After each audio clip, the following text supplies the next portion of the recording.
Ready to become a security guard in Qatar?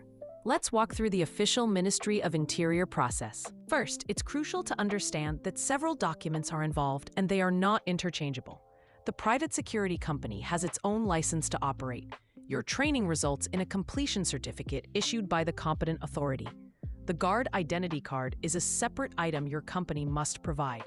And finally, your personal documents, like a passport or Qatar ID, are used for screening but don't replace the official guard card. Knowing these distinctions is the first step to navigating the process correctly. The path to becoming a licensed guard in Qatar is a regulated chain of events. You cannot simply book an exam on your own. The process must start with a licensed private security company.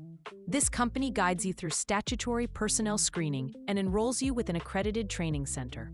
Only after completing the approved training can you undergo the MOI evaluation. Passing this leads to a successful completion certificate, which then allows your employer to secure your approved personnel identity card. Each step is mandatory and follows this order. Your first action is to verify your employer. Don't rely on a social media ad or a recruiter's message. The Ministry of Interior's Establishments and Authorities Security Department publishes an official list of licensed private security companies and accredited training centers. Before paying any fees or handing over original documents, ask your employer for their exact licensed name and the name of the training center. Then, check those names against the official MOI resources. This simple verification step protects you from unauthorized providers. Before training begins, you must meet the legal eligibility requirements found in Article 11 of the governing law. A candidate must be at least 18 years old with a record of good conduct. You must also pass a prescribed medical examination. For non-Qatari candidates, there is a key document requirement. You must provide a criminal status certificate from your home country, and it must be authenticated by the Qatari embassy there. These are not suggestions. They are mandatory conditions for lawful private security work in Qatar. The rules for training are also specific. A standard basic security training course must be no less than 40 hours, delivered over a period of 4 weeks.